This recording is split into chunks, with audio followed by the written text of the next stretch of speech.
Oleh karena itu yuk sekarang kita berpikir. Jangan takut murtad dong. Oleh karena itu yuk sekarang kita berpikir. Jangan takut murtad dong. Jangan takut murtad dong. Daripada kamu mempercayai sesuatu yang tidak benar. Dulu saya dengan Gus Dur bicara seperti ini. Kata Gus Dur, ya memang begitu Pak Sakur. Saya ini beragama kayak pegang bara. Dilepas nggak boleh, dipegang saya sakit. Ya kan artinya. Oleh karena itu yuk sekarang kita berpikir. Jangan takut murtad dong. Oleh karena itu yuk sekarang kita berpikir. Jangan takut murtad dong. Jangan takut murtad dong. Daripada kamu mempercayai sesuatu yang tidak benar. Betul nggak? Ya iya, berpikir kritis, berpikir kritis, berpikir kritis. Selama ini kita dididik beragama ini dengan cara pejamkan matamu, matikan lampu, tutup jendela, kunci pintu. Yakinlah begitu caranya. Selama ini kan begitu. Pokoknya kan begitu. Yuk kita berbicara rasional. Itu yang saya inginkan. Dan ini akan terjadi perubahan nantinya. Sebab kalau tidak dimulai dari fikir. Oke, saya share dulu ya sedikit supaya kita tahu nih yang belum tahu. Siapakah si Buya Syakur ini? Oke, bentar.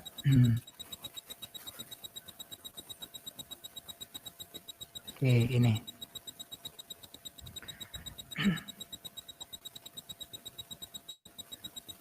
Nah, ini Ikhwan Filah ya, udah kelihatan?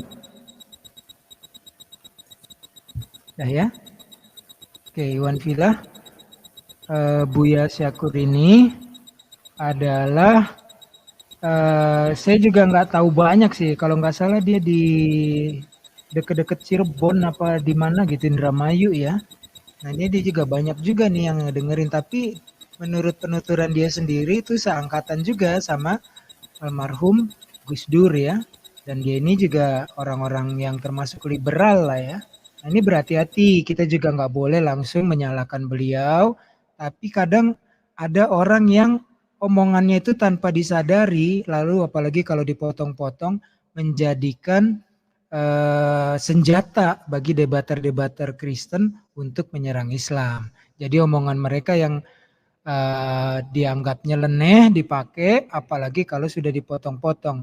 Nah ini kan gini ya judulnya nih, viral Buya Syakur sampai ajak jangan takut murtad. Kita dengerin sedikit ya. Daripada kamu mempercayai sesuatu yang tidak benar. Ketika nazar, ketika nyawa akan keluar, dia mengatakan gila, Allah dijamin. Kok jadi bergeser? Nah itu sedikit aja ya, baru kita tanggapin, gak usah panjang-panjang lah karena kita tahu masalahnya apa. Jadi saya antar sedikit dulu Ustadz Laudi sebelum Ustadz Laudi.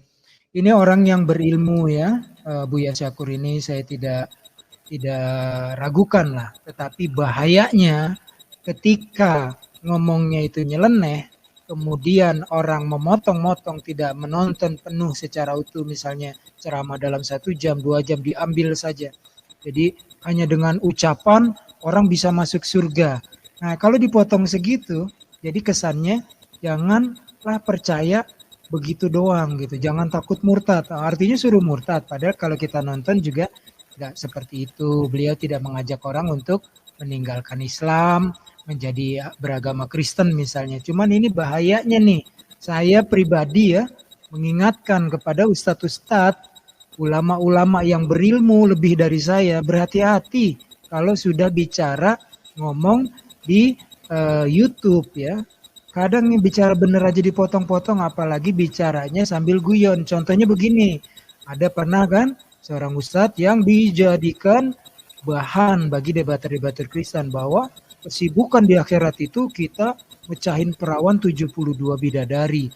Nah hal ini benar tapi dijelaskannya yang salah gitu loh. Hal-hal seperti inilah yang saya maksud. Kalau mengenai apa yang dijelaskan itu sesuai dengan lingkup sendiri pribadi silakan saja. Makanya berhati-hati juga karena zaman sudah digital, orang juga berbuat jahat, memotong-motong pembicaraan. Nah, mengenai Buya Syakur ini, memang dia juga seorang yang liberal lah kalau menurut saya sih. Orang liberal itu mengutamakan akal pikiran ya. Mereka anti terhadap konservatif apa yang sudah diajarkan oleh para ulama-ulama konservatif. Mereka mencari hal-hal yang baru, memunculkan ide-ide yang baru. Kalau saya sendiri nggak masalah ya, asal jangan tentang tauhid, asal jangan tentang syariat. Jadi kalau masalah pengetahuan, mau betul. Zaman dulu orang naik haji, naik unta, kuda, keledai. Ya sekarang ngapain? Apalagi dari Indonesia, naik pesawat lah. Zaman sekarang naik kapal laut aja mungkin udah nggak ada karena terlalu lama. Buang waktu, buang tenaga, buang biaya. Hal-hal yang bersifat kemajuan, ya silakan. Dan berhati-hati, jangan Allah ditempatkan ke dalam akal, nggak akan muat. Tetapi akal menempatkan diri kepada Allah. Sebab dalam Islam agama itu tidak bertentangan dengan akal, tapi jangan dipersempit menjadi akal-akalan seperti orang lain. Oh bisa kok begini begitu bisa, nggak bisa. Allah itu nggak ada serupa dengan sesuatu. Allah tidak beranak dan tidak diperanakan. Ya, saya rasa gitu pembukaannya Ustadz Laude. Sekarang silakan disambung mengenai keterangan-keterangan dari Buya Syakur nih yang kadang-kadang suka dipakai juga nih oleh sahabat-sahabat kita debater-debater Kristen untuk menyerang Islam. Monggo standby lagi. Baik, terima kasih Ustadz Unggul. Jadi perlu kita tegaskan ya bahwa Islam di sini adalah merupakan satu-satunya agama di muka bumi ini yang membawa pengikutnya itu untuk beriman pada Yesus atau Nabi Isa alaihissalam. Tidak sah iman seorang Islam, ya, tidak sah iman seorang Muslim jika dia tidak beriman kepada Yesus. Kita beriman bahwa Yesus adalah Mesias, ya, yang diterjemahkan secara sembarangan menjadi Kristus, ya. Kita beriman dengan kelahirannya yang ajaib, dan juga kita beriman bahwa Nabi Isa alaihissalam atau Yesus itu punya mujizat-mujizat untuk menyembuhkan, kemudian menghidupkan orang mati dan segala macamnya itu yang tentu saja itu semua dengan izin Allah. Tetapi dalam hal ini Islam juga Al-Quran mempunyai suatu fungsi yang sangat tegas, yaitu sebagai Al-Furqan, yaitu pembeda antara yang hak dan yang batil. Di mana yang menjadi koreksi Al-Quran dalam hal ini terhadap keyakinan dari umat Kristen yaitu ketuhanan Yesus, dosa asal, dan penyaliban Yesus. Dan ini adalah merupakan koreksi dari Al-Quran. Jadi saya heran ketika Buya Syakur mengatakan ya kalau saja ini benar ya, kalau saja itu mungkin tidak dipotong-potong misalnya. Jadi saya heran jika melihat dari statement Buya Syakur dengan kapasitas keilmuannya itu dia mengatakan jangan takut murtad dong loh. Bagaimana bisa? Ya tentu saja kita takut murtad karena kita sudah bisa membuktikan bahwa Islam adalah satu-satunya agama yang diridhoi oleh Allah. Allah berfirman di dalam Al-Quran di dalam surat Al-Imran ayat 83 Allah berfirman ya di sana ya ayyuhallazina amanu taqullaha haqqa tuqatih wa la tamutunna illa wa antum muslimun.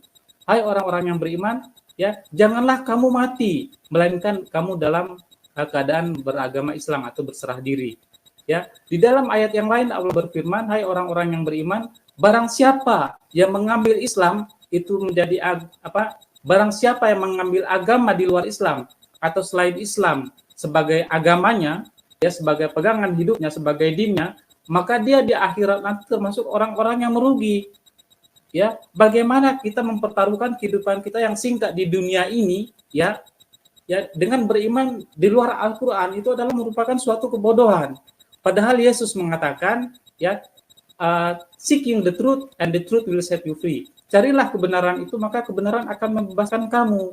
Kenapa Yesus masih mengatakan begitu? Karena Yesus masih mengatakan sesudah dia itu ada penolong yang lain, ada nabi yang lain yang merupakan penutup dari para nabi. Kita bisa lihat di dalam Injil Yohanes pasal ke-16 ayat 12. Di sana dikatakan Yesus berkata, masih banyak hal yang harus kukatakan kepada kamu, tetapi kamu belum dapat menanggungnya. Tetapi apabila ia datang yaitu Roh kebenaran, ia akan memimpin kamu ke dalam seluruh kebenaran. Ya, sebab ia tidak berkata-kata dari dirinya sendiri, tetapi segala sesuatu yang didengarnya itulah yang dia katakannya. Ini sinkron dengan ayat Al-Quran di dalam surat ke-61 ayat ke-6. Wa idh Isa bin Maryam ya bani Israil inni rasulullahi ilaikum musaddiqan lima baina yadayya minat Taurat wa mubasysyiran bi rasulin min ba'di ismuhu Ahmad. Dan ingatlah ketika Isa putra Maryam atau Yesus putra Maryam berkata, hai Bani Israel, sesungguhnya aku ini adalah Rasul utusan Tuhan kepadamu, yang membenarkan Taurat yang turun sebelumku dan memberikan kabar gembira akan datangnya Rasul yang akan datang sesudahku yang namanya Ahmad atau Muhammad. Jadi ini adalah merupakan suatu nubuat yang lain. Ya makanya hanya Nabi Muhammad SAW sebagai penutup para nabi yang andaikan seluruh para nabi dan rasul yang 144.000 itu digabungkan untuk bekerja sama satu sama lain untuk menyamakan dengan prestasi yang sudah dicapai oleh Nabi Muhammad SAW, niscaya mereka tidak akan sanggup untuk mencapai prestasi yang sudah digapai oleh Nabi Muhammad SAW. Makanya pantas saja dalam buku yang ditulis oleh orang kafir yang sangat jujur, yaitu Michael H. Hart, dia mengatakan di dalam bukunya The Top 100 Men in History, dia mengatakan bahwa hanya Nabi Muhammad SAW adalah tokoh yang terbesar nomor 1 dalam sejarah peradaban umat manusia yang sukses dalam segala hal, baik sisi duniawi dan juga sisi ukhrawi. Dan ini tentunya alasan-alasan tertentu yang kita bisa lihat di dalam bukunya. Jadi makanya saya sangat heran ya, itu baru tulisan salah satu tulisan oleh orang kafir. Michael H. Hart. Belum lagi ada ratusan buku lain yang ditulis oleh orang-orang kafir yang sangat jujur dalam melihat Islam dan Nabi Muhammad SAW. Belum lagi dalam hal-hal yang lain, ya dalam hal-hal yang lain ketika membuktikan kebenaran Al-Quran tentang statement Al-Quran yang mengatakan bahwa Nabi Isa AS itu bukanlah Tuhan, ya dosa asal itu tidak benar dan juga tidak mati di tiang salib. Itu adalah klaim Al-Quran dan dibuktikan oleh para pakar, sarjana kontemporer. Jadi ini merupakan suatu kebenaran Al-Quran. Jadi saya sangat heran, kenapa Buya Syakur mengatakan, wah jangan takut murtad dong. Kita seperti beragama ini seperti memegang bara, dilepas. Bagaimana ya dipegang kepanasan gitu ya, kata Buya Syakur itu. Jadi saya bisa memahami bahwa memang pola pikir yang sekularisme dan liberalisme ini sangat berbahaya. Tetapi Al-Quran, alhamdulillah ya, saya sendiri jika tidak punya Al-Quran ini, maka pola-pola pikir saya juga ya sama seperti Buya Syakur, bahkan mungkin lebih parah. Tapi kita sebagai manusia yang berakal, yang beradab, kita diberikan oleh Tuhan itu akal ya, untuk membedakan yang mana yang benar dan yang salah. Ya, makanya kita harus banyak-banyak belajar. Dan alhamdulillah ketika dalam sejarah ya, dalam perjalanan hidup kami ya, dalam referensi-referensi yang sudah kami kumpulkan, ya ketika kami belajar tentang perbandingan agama, ketika Al-Quran mengatakan bahwa Islam adalah satu-satunya agama yang benar, itu bisa dibuktikan dari sisi mana saja. Jadi ini bukan klaim kotor, bukan klaim yang kosong. Jadi makanya Buya Syakur itu mungkin dia hanya berkecimpung di situ saja, seperti katak dalam burung, makanya dia merasa benar sendiri begitu ya. Jadi mungkin sementara itu saja Ustaz, silakan. Terima kasih. Oke. Jazakallah khairan jasa Ustadz Laude. Yang pertama itu udah jelas ya. Itulah berhati-hati para orang-orang berilmu ketika bermain kata-kata ya.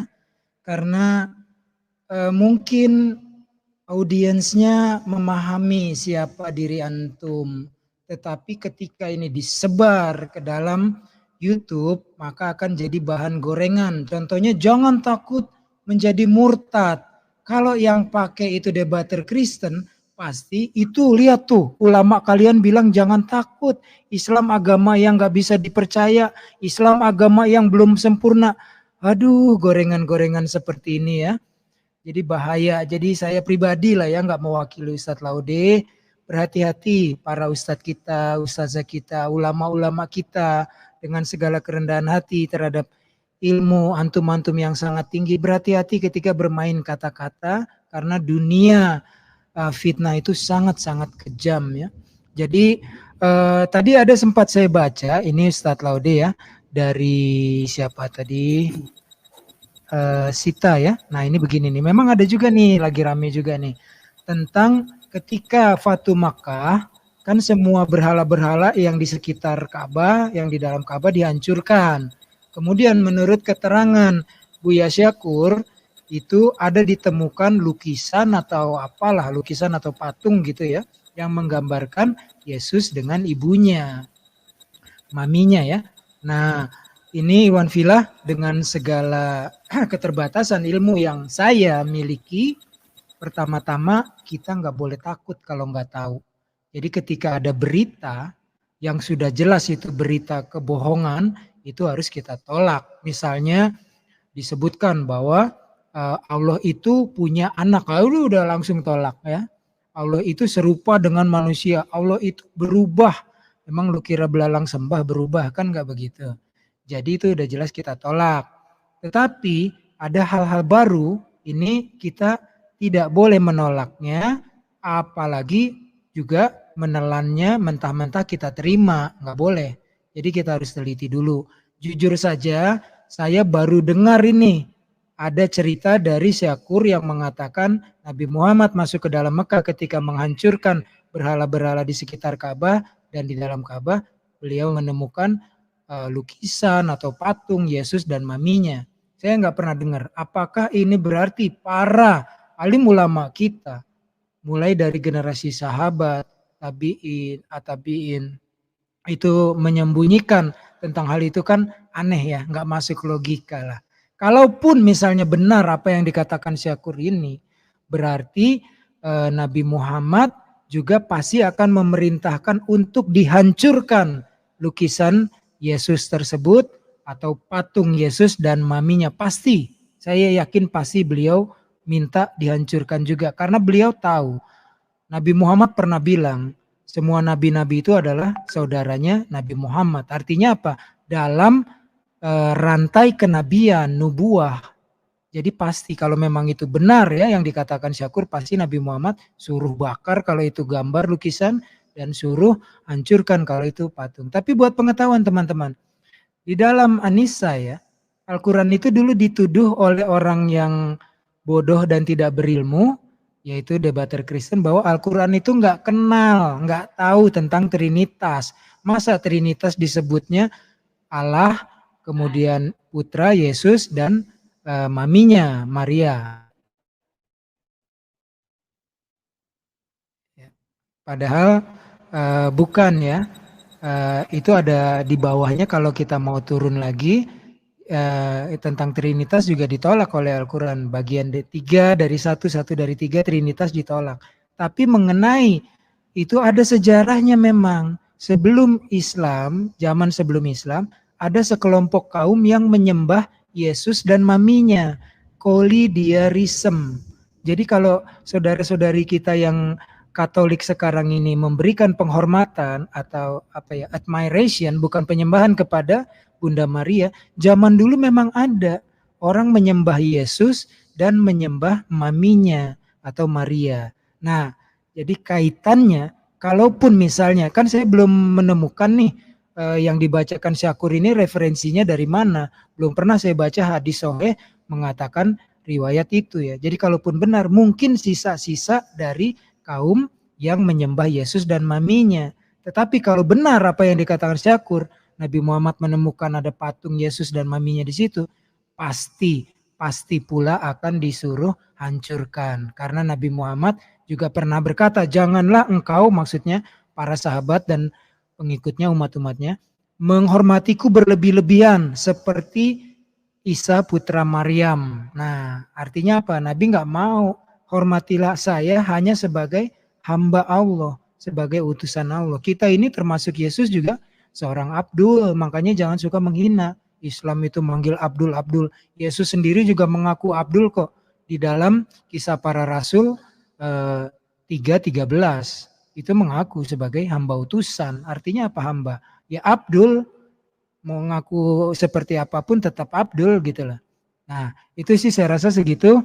Kalau ada tambahan dari Ustadz Laude lanjut, atau nanti kita tanya jawab dengan pemirsa sebelum udah, nanti kita mungkin 15 menitan lagi ya buat persiapan menjelang maghrib. Monggo Ustadz Laude standby. Baik, terima kasih Ustadz Unggul.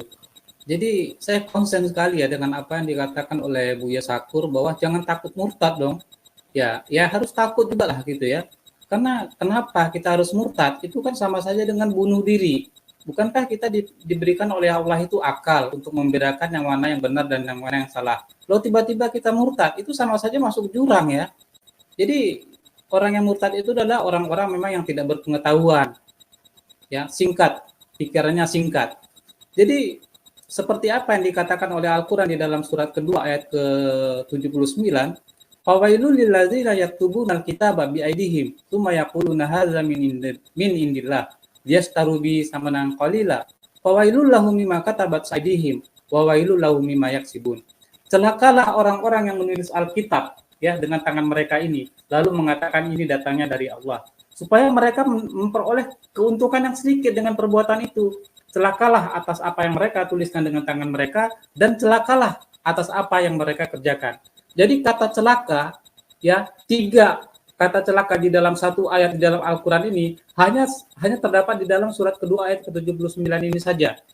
Ya, kata celaka itu hanya terdapat di dalam satu ayat ini, yaitu di dalam surat Al-Baqarah ayat ke-79. Satu ayat ada 3 kata celaka. Jadi ini memang suatu kebenaran bahwa memang Alkitab ini sudah mengalami perubahan-perubahan. Jadi kenapa kita harus murtad? Ini terbukti palsu ini. Nih di dalam Holy Bible New Revised Standard Version ini dibuang ya. Di RSV sebelumnya, jika mungkin para pemirsa yang ada di rumah, saya punya RSV-nya, silakan kalau ada yang mau untuk membuktikan perkataan saya ini, bahwa banyak ayat-ayat yang dibuang di dalam Revised Standard Version ini. Di pembukaan RSV ini dikatakan bahwa Alkitab King James Version yang merupakan referensi bagi LAI untuk menyusun kitabnya itu, menurut RSV ini itu bahwa Alkitab King James Version ini sudah mengalami kerusakan yang terlalu parah, sehingga demikian parahnya kerusakan itu makanya perlu direvisi. Bayangkan firman Tuhan direvisi. Jadi ini sebenarnya topik yang lain ya, tetapi kita hanya ingin menanggapi dari pernyataan Buya Sakur, jangan takut murtad. Ya, kita harus takut murtad. Kenapa kita harus keluar dari Islam? Itu sama saja bunuh diri, masuk jurang ya. Kita harus takut murtad gitu, karena kita punya akal, kita punya otak untuk berpikir. Jadi ini merupakan suatu bukti bahwa ini sudah merupakan suatu perubahan-perubahan yang disengaja oleh tangan-tangan manusia. Ketika Allah mengatakan bahwa ini sudah mengalami revisi, sudah mengalami perubahan, buktinya ada ini. Siapa yang mau silakan, saya punya. Ya, kemudian di dalam Alkitab Deuterokanonika ini, ya ini kan hanya terdapat 66 kitab nih, ya. Yang ini LA ini 66 kitab dari Kejadian sampai Wahyu. Tetapi di dalam Deuterokanonika milik umat Katolik ini ada 73 kitab. 7 kitab yang ditambahkan, artinya 7 kitab yang dibuang oleh King James Version miliknya umat Protestan ini. Kemudian banyak lagi di dalam Revised Standard Version sendiri itu di dalam 66 kitabnya itu lagi banyak ayat-ayat yang dibuang, termasuklah tentang Trinitas di dalam 1 Yohanes pasal 5 ayat 7 sampai dengan 8. Sebab ada 3 yang memberi kesaksian, itu Bapa, Firman, dan Roh Kudus, dan ketiganya adalah 1. Itu juga dibuang karena dianggap ayat itu tidak asli. Kemudian di dalam Injil Yohanes pasal ketiga ayat 16. Kemudian di dalam banyak ayat-ayat yang lain, termasuk kenaikan Yesus ke langit di dalam Injil Markus pasal 16-19. Kemudian Lukas pasal 24 ayat 51, itu juga dibuang. Karena kenaikan Yesus ke langit ini dianggap ayat itu tidak terdapat di dalam naskah yang paling kuno. Jadi bukti-bukti klaim Al-Quran ini sudah dibuktikan sendiri bahwa memang ini sudah mengalami perubahan-perubahan, termasuk dalam hal dogma dan keimanan. Jadi kenapa kita harus murtad gitu? Ya, jadi Buya Sakur ini sangat luar biasa. Makanya pada Buya Sakur, tolonglah belajar tentang perbandingan agama ya. Jangan hanya seperti Bapak berkuar-kuar sendiri saja. Jadi ketika Al-Quran mengatakan banyak sekali ya ilmu-ilmu di dalam Al-Quran ini, yang saya rasa itu tidak dikaji oleh Buya Sakur sendiri gitu loh. Ya, jadi statement dari Buya Sakur mengatakan jangan takut murtad itu dasarnya dari mana ya? Seharusnya kita sebagai manusia yang punya akal pikiran, harusnya kita takut murtad. Karena seperti apa yang Yesus katakan, carilah kebenaran itu, maka kebenaran akan membebaskan kamu. Apa itu kebenaran? Di dalam surat ketiga ayat ke-61 Allah berfirman, Al-haqqu min rabbikum wa la takunanna minal mumtarin. Kebenaran itu datangnya dari Tuhanmu, ya Al-Quran ini. Oleh karena itu janganlah kamu termasuk orang yang ragu-ragu. Demikian Ustaz Unggul, mohon maaf atas segala kurang. Terima kasih. Siap. Jadi mungkin saja ya yang dimaksud Syakur ini adalah murtad keluar dari pemikiran sempit ya, bukan berarti juga dia nyuruh orang untuk murtad masuk ke Kristen atau agama lain, mungkin belum tentu juga.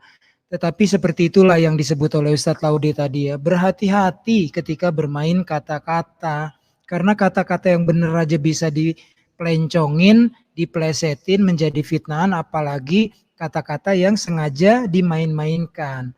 Artinya kalau Anda mau menerangkan tentang ilmu tafsir, terangkan saja, nggak usah ini loh begini, ini loh begini, ini loh. Coba pikir, bener nggak?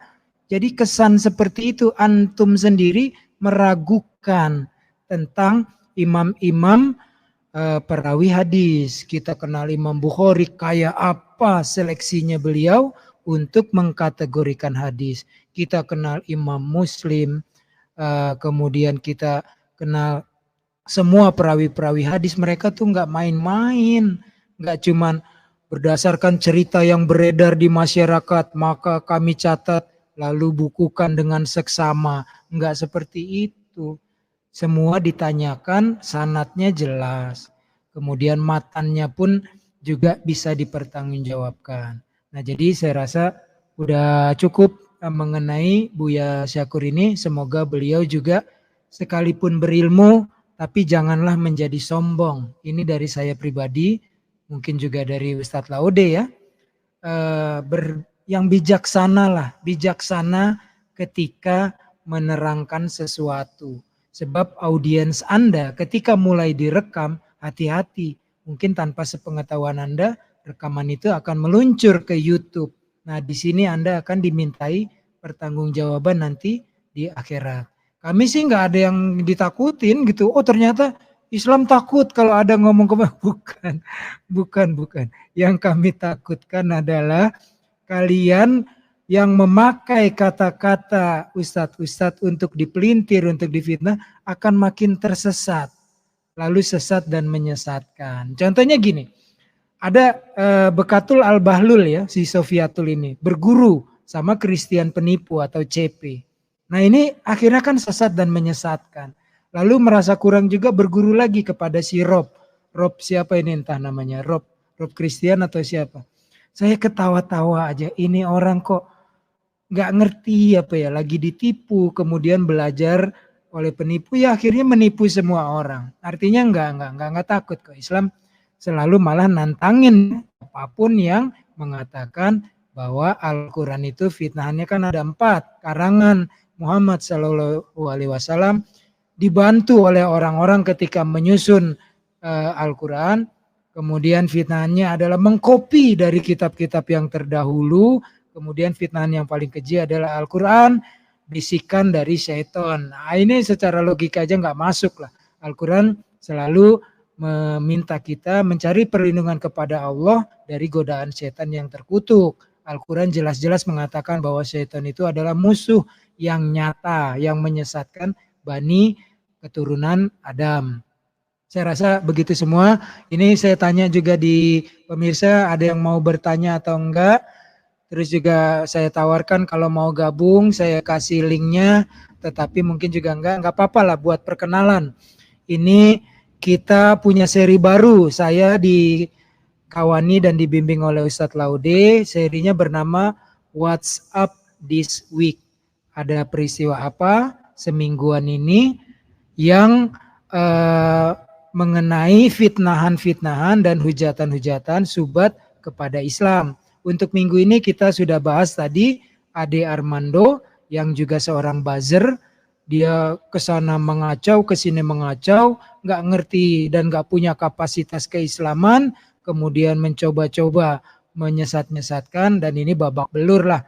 Nggak usah kelas-kelas MUI, kelas-kelas kita aja dia udah tersingkir lah. Silakan dia bicara bidang keilmuannya di Universitas Indonesia silakan. Tapi untuk bicara Islam, apalagi dengan nyinyiran, Anda kebanting-banting sendiri nanti. Kita tahu kok track recordnya Ade Armando ini.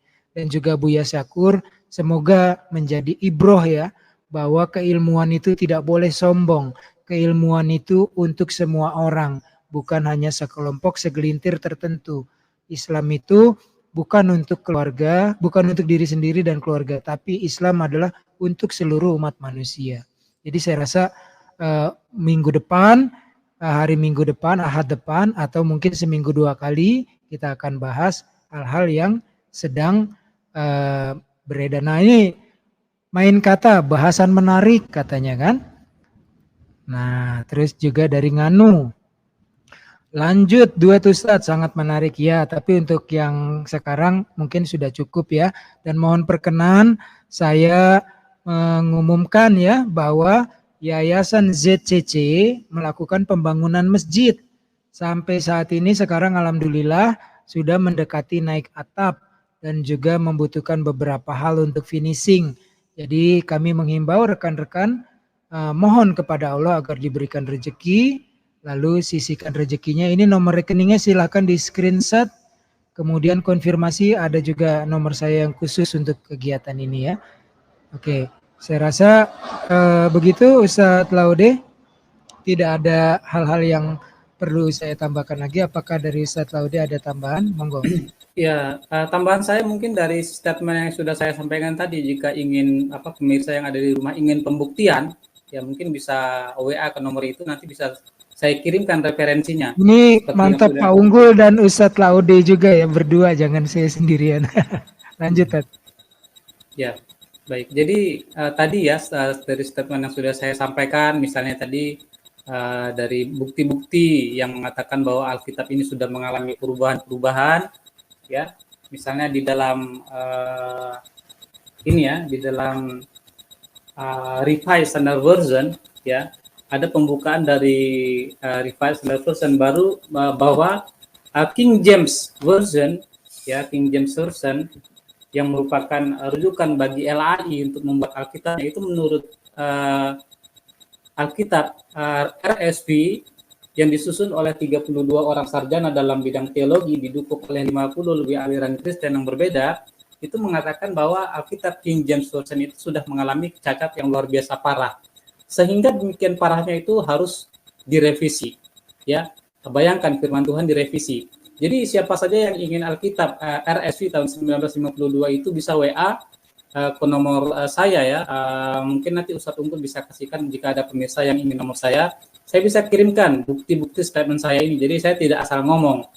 Ya. Kemudian dalam buku-buku yang lain ketika mengatakan bahwa Yesus tidak disalibkan, kemudian segala macam, itu kan klaim-klaim dari Al-Qur'an ini, ya. Dan juga banyak bukti-bukti yang lain yang mendukung kebenaran Al-Qur'an ini dari statement-statement Al-Qur'an ini. Jadi Al-Qur'an ini tidak asal ngomong, itu sudah dibuktikan sendiri oleh para pakar. Jadi ketika Buya Syakur mengatakan jangan takut murtad, itu dasarnya apa? Ya seharusnya orang yang punya akal sehat, ya takut murtad dong, karena kan itu sama saja bunuh diri. Masa sih orang yang punya akal harus mengorbankan hidup yang singkat di dunia ini hanya untuk kepentingan sesaat, lalu di akhirat nanti termasuk orang-orang yang rugi, lalu dijebloskan ke dalam kebinasaan neraka. Ya sama saja itu bunuh diri. Jadi Buya Syakur ini mengatakan jangan takut murtad, itu dasarnya apa? Jadi kepada pemirsa yang ada di rumah, jika ingin referensi, silakan nanti WA ke Pak Unggul, saya akan kirimkan referensinya melalui Pak Unggul, atau nanti Pak Unggul bisa kasihkan nomor saya kepada pemirsa yang ingin minta nomor saya akan kirimkan referensinya untuk membuktikan kebenaran Al-Quran. Jadi sekali lagi ya, kita harusnya takut murtad, bukan jangan takut murtad seperti apa yang disampaikan oleh Buya Syakur. Terima kasih Ustaz, mungkin itu saja. Assalamualaikum warahmatullahi wabarakatuh. Waalaikumsalam warahmatullahi wabarakatuh. Nganu ini ya, di running text-nya ada tuh. Bang Dewa juga ada ya, Maha spasi D33WA, ini Bang Dewa. Kemudian sebelahnya nih Sahabat TV. Sahabat TV adalah channel miliknya Ustadz Laude yang sedang menjadi pendamping saya di seri ini ya. Jadi untuk tema minggu ini kita sudah bahas tentang Ade Armando, mungkin nanti suatu saat juga Abu Sendal, Denny nggak segar ya. Mereka para ini mengaku Islam tetapi sangat nyinyir kepada Islam. Alih-alih mencari ilmu, langsung koar-koar, cuap-cuap yang tidak berlandaskan keilmuan. Kemudian Buya Syakur juga tadi sudah kita bahas ya. Mudah-mudahan ke depan kita seperti ini, insya Allah rekan-rekan juga yang mau membutuhkan data banyak sekali tuh bisa minta langsung kepada Ustadz tentang sejarah Bible, Gospel, kemudian bukti-bukti bahwa Yesus itu dan sebagainya ya, spesialisnya nih, spesialisnya tentang Yesus menikah atau tidak ya. Nah jadi saya rasa sudah cukup lah untuk sore ini Ustadz Laude. Insya Allah kita berjumpa lagi, lalu kita akan bahas hal-hal yang seperti kita bahas tadi. Kita cukupkan, ternyata Ade Armando nggak punya kapasitasnya. Kemudian Buya Syakur ilmunya tinggi, tapi jangan sampai ilmu Anda yang tinggi itu menjadikan Anda keblinger. Pinter keblinger itu nggak bagus. Orang makin pintar dalam adab Islam adalah makin merunduk dia dan makin takut kepada Robnya, kepada Tuhannya. Artinya takut, makin bertakwa dan beriman. Juga sami'na wa ata'na itu adalah panduan, bukan dogma imani saja, tetapi tetap dalam jalur apa yang diajarkan oleh Allah dan Rasulnya. Jangan ngarang-ngarang sendiri, nanti kita jadi banyak denom, ribuan denom, nggak jelas. Islam adalah Islam. Ya, saya rasa segitu dulu. Ikhwan Filah, mohon maaf bila ada kekurangan, dan insya Allah kita akan lanjutkan lagi serial ini menjadi serial rutin, membela semua umat dari bahaya-bahaya pemurtatan, dari bahaya-bahaya kebohongan oleh orang-orang yang baik sengaja ataupun kepleset lidahnya mencoba melakukan syubhat dan fitnah kepada Islam. Ustadz Laude, sekali lagi tidak bosan saya mengucapkan banyak terima kasih atas sharing ilmunya dan telah menemani kami di sini. Sama-sama Pak. Jazakallahu khairan jazaa. Saya juga mohon pamit ya. Saya selesaikan untuk seri ini. Wabillahi taufiq wal hidayah. Wassalamualaikum warahmatullahi wabarakatuh. Waalaikumsalam warahmatullahi wabarakatuh. Ustadz Unggul, terima kasih banyak. Sama-sama.